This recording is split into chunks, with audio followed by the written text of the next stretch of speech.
Assalamu alaikum. Welcome to Daily Physics Lecture 5. গত কয়েকদিন ধরে তোমাদের মাঝে অনেকেই আমাকে বলছো যে স্যার আপনার লেকচারগুলো একটু বড় হয়ে যাচ্ছে সাইজে, অ্যারাউন্ড 20 থেকে 25 মিনিটের মতো। তো এই লেকচারগুলোকে একটু ছোট করে 10 থেকে 15 মিনিটের মধ্যে রাখা যায় কিনা, তাহলে কনসেন্ট্রেশন বেটার হবে। সো এই জন্যই আমি যেহেতু প্রতিদিন একটা করে লেকচার, সুতরাং আমি প্রতিটা লেকচার হবে আমার শুধুমাত্র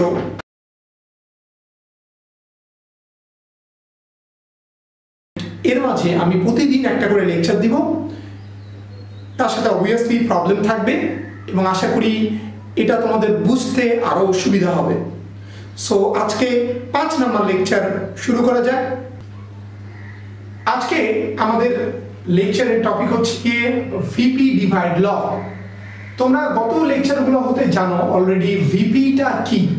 ভিপি হচ্ছে একটা সমান্তরাল গ্রুপের দুই প্রান্তে বিভব পার্থক্য। আমরা জানি সমান্তরালে বিভব সমান থাকে, সো এই সমান্তরাল গ্রুপের দুই প্রান্তে বিভব বের করব। এবং আমরা অলরেডি ডিভাইড ল এর মাঝে যে ভোল্টেজ ডিভাইড ল ওটা করে ফেলেছি, যেখানে আমরা ই কে ডিভাইড করে বিভিন্ন সময় বিভিন্নটা পেয়েছি। আজকে আমরা একটা সার্কিট দেখব। এটা সুন্দর একটা দেখতে পাচ্ছেন একটা সমান্তরাল সার্কিট।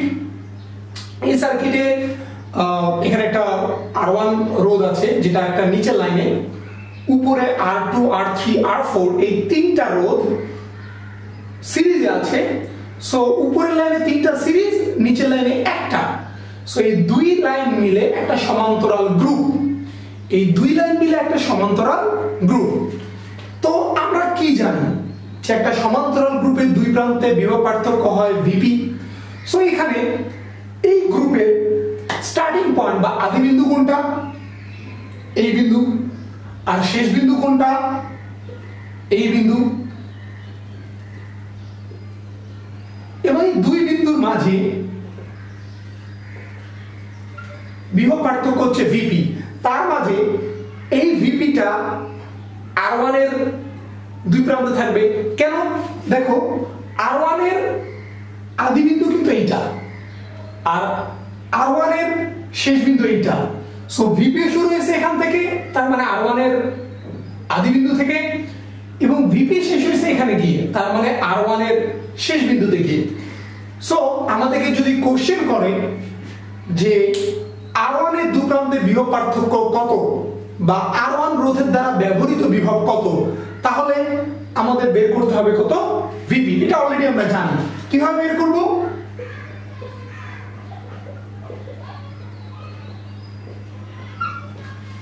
এই ফর্মুলা দিয়ে, ভোল্টেজ ডিভাইড ল। কিন্তু আমাকে যদি ওই কোশ্চেন না করে অন্য একটা কোশ্চেন করে R3 এর মধ্য দিয়ে বিভব পার্থক্য কত, না R3 টা কই? এই যেখানে একটা R3, মানে R3 এর আদি বিন্দু তো এটা না, এবং R3 এর শেষ বিন্দু তো এটা না। তার মানে R3 এর দুই প্রান্তে বিভব পার্থক্য অথবা R3 দ্বারা ব্যবহৃত বিভবের মানটা কখনোই ভিপি না। তাহলে কত? তার আগে আমাকে একটা জিনিস একটু মনে করাই দিই তোমাদেরকে। এই R3 টা এটা কোথায় আছে? এটা কি মেইন লাইনে? না, এটা কিন্তু একটা সমান্তরাল লাইনের ভিতরে।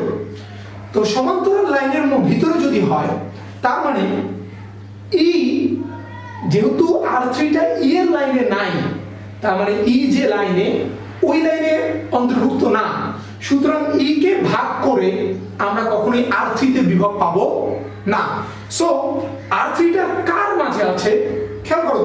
একটু ছবিটা যদি আমরা এডিট করি, forget about the bottom line, ওকে, ওটা বাদ দাও, মেইন সার্কিটটাও বাদ দাও, জাস্ট এই লাইনটা দেখো। এই লাইনে তিনটা রোধ আছে, রাইট? এই লাইনে এই প্রান্ত এবং ওই প্রান্ত, এই দুই প্রান্তের মাঝে কি পরিমাণ বিভব ব্যবহৃত হচ্ছে? অবশ্যই ভিপি। এটা হচ্ছে আদি বিন্দু, এটা হচ্ছে শেষ বিন্দু। আদি এবং শেষ এর মাঝে বিভব পার্থক্য ভিপি। তো যেহেতু এর মাঝে বিভব পার্থক্য ভিপি, তার মানে এই ভিপিটা R2 ইউজ করবে, R3 ইউজ করবে, R4 তিনটা মিলে ইউজ করবে। তার মানে যদি এমন হয়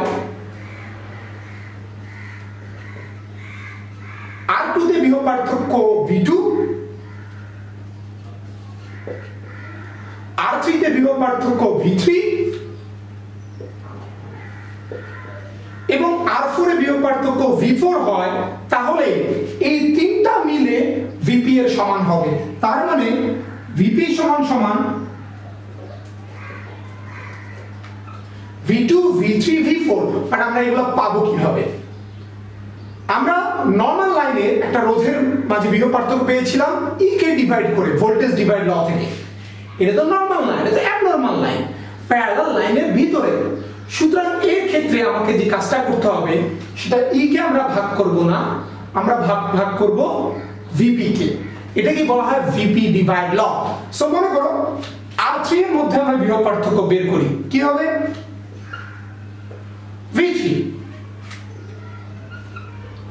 V3 টা কত হবে? আমরা ডিভাইড করব কাকে? E কে না VP কে? অবশ্যই VP কে। মোট রোধ কত? যেমন আগে সার্কিটে মোট রোধ ছিল Rout প্লাস ছোট r। এখন যেহেতু মেইন সার্কিট না বরং একটা প্যারালাল লাইন, এই লাইনের রোধ কত? R2 R3 R4, R2 R3 R4 মোট তুল্য রোধ। এখন আমি কার মধ্যে দিয়ে বিভব পার্থক্য বের করব? V3। তো V3 কোন রোধে বিভব পার্থক্য?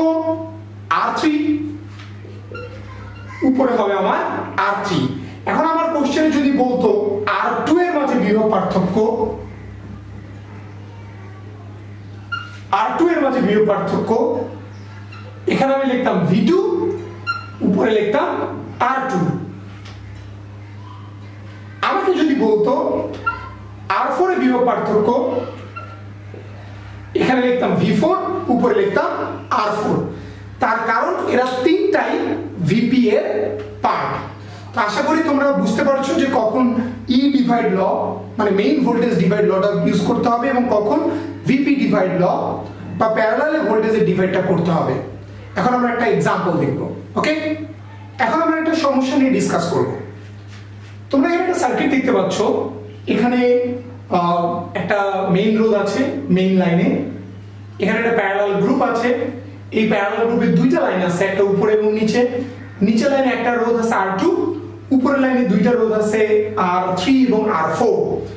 সো এটা একটা মিশ্র বর্তনী, যেটাকে আমরা বলবো হচ্ছে মেইনলি শ্রেণী বর্তনী। তো এই মেইনলি শ্রেণী বর্তনীর জন্য আমাদেরকে এই কোশ্চেনগুলো করছে তারা। নাম্বার 1, R1 এর বিভব পার্থক্য। তো যদি এরকম কোনো সার্কিট থাকে এবং আমাকে কোনো রোধে বিভব পার্থক্য বের করতে বলে, সেক্ষেত্রে আমার প্রথম কাজ রোধটা কোথায়, R1 এর বিভব পার্থক্য। মানে খুঁজো R1 কোথায়, এটা R1। তারপর দেখবা 2 নম্বর পয়েন্ট, R1টা কি মেইন লাইনে না প্যারালালের ভিতরে? দেখো তো R1 তো মেইন লাইনে, তাহলে R1 এর মাঝে যে বিভবটা হবে সেটা হবে মেইন যে EMF বা E তড়িৎচালক বল, ওকে আমরা ডিভাইড করব কিভাবে?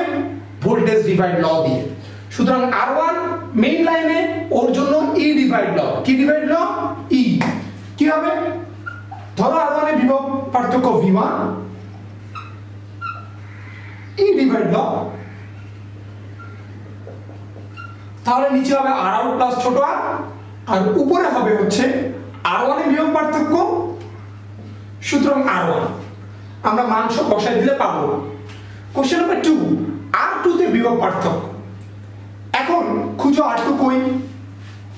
এখানে R2 কি মেইন লাইনে? ভালো মতো খেয়াল করো, R2 কিন্তু মেইন লাইনে না। আচ্ছা, R2 কোথায় তাহলে?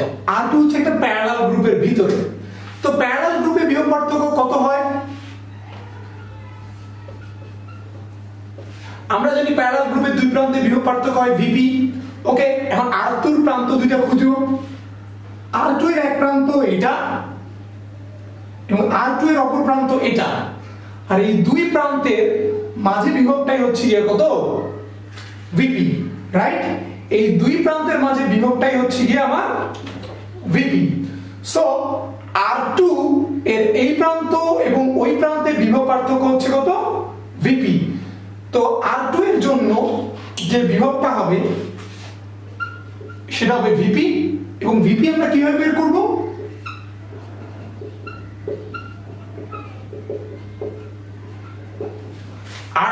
আর আউট প্লাস ছোট আর ইনটু ই। নাও আমাকে যদি 3 নাম্বার কোশ্চেনটা করে R4 এ বিভব পার্থক্য কত, R4 টা কই খুঁজো, এটা হচ্ছে R4, আর R4 তো অবশ্যই মেইন লাইনে নাই, এটা একটা প্যারালাল লাইনে, তার মানে এর মধ্যে বিভব পার্থক্যটা ভিপি থেকে হবে। তো ভিপি থেকে যদি হয়, খেয়াল করো R4 এর এই প্রান্ত কিন্তু এটা না, কিন্তু R4 এর শেষ প্রান্ত এটা, তার মানে এই যে ভিপিটা সেটা এই লাইনে দুই ভাগে ভাগ হইছে, একটা গেছে R3 তে, একটা পার্ট গেছে R4 এ, কিন্তু R2 কিন্তু পুরোটাই ছিল ভিপি, এইজন্য R2 তে বিভব পার্থক্য ভিপি, কিন্তু R3 এবং R4 এরা দুটো মিলে ভিপি কে নিছে, সুতরাং একাকী ভাবে বা আলাদা ভাবে R3 তে বিভব পার্থক্য ভিপি না, R4 এর বিভব পার্থক্য ভিপি না, কিন্তু R2 তে বিভব পার্থক্য ভিপি। তাহলে এই দুটোতে বিভব পার্থক্য কত হবে? যেহেতু এরা ভিপি এর পার্ট, সুতরাং এখানে আমাদেরকে ভিপি ডিভাইড ল ইউজ করতে হবে। হাউ? R4 এর বিভব পার্থক্য ধর এটা V4, তাহলে আমরা ভাগ করব কাকে, ই কে না ভিপি কে? তো যেহেতু এটা ভিপি এর পার্ট, তার মানে আমরা ভাগ করব ভিপি কে। কিভাবে ভাগ করব? 4 এর জন্য উপরে লিখব R4। এখন দেখো তো ভিপি যে লাইনে আছে ওই লাইনে মোট রোধ কত? ভিপি যে লাইনে আছে ওই লাইনে মানে ভাগ হচ্ছে যে লাইনে, ভিপি যে লাইনে ভাগ হচ্ছে ওই লাইনে মোট রোধ হচ্ছে R3 প্লাস R4। একই ভাবে আমাকে যদি বলতো R3 তে রোধের মান কত, সরি R3 তে বিভবের মান কত,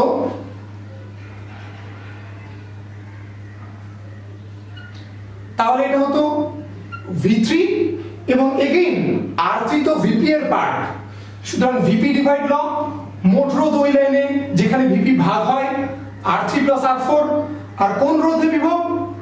R3 তে, সুতরাং উপরে হবে R3।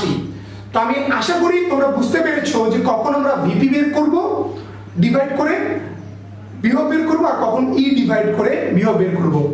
আজকের লেকচার এতটুকুই। আমরা নেক্সট ক্লাসে খুবই অদ্ভুত একটা সার্কিট নিয়ে কাজ করব, যে সার্কিটটা না প্যারালাল কিনা সিরিজ কিনা বোঝা যায় না, খুবই ইন্টারেস্টিং।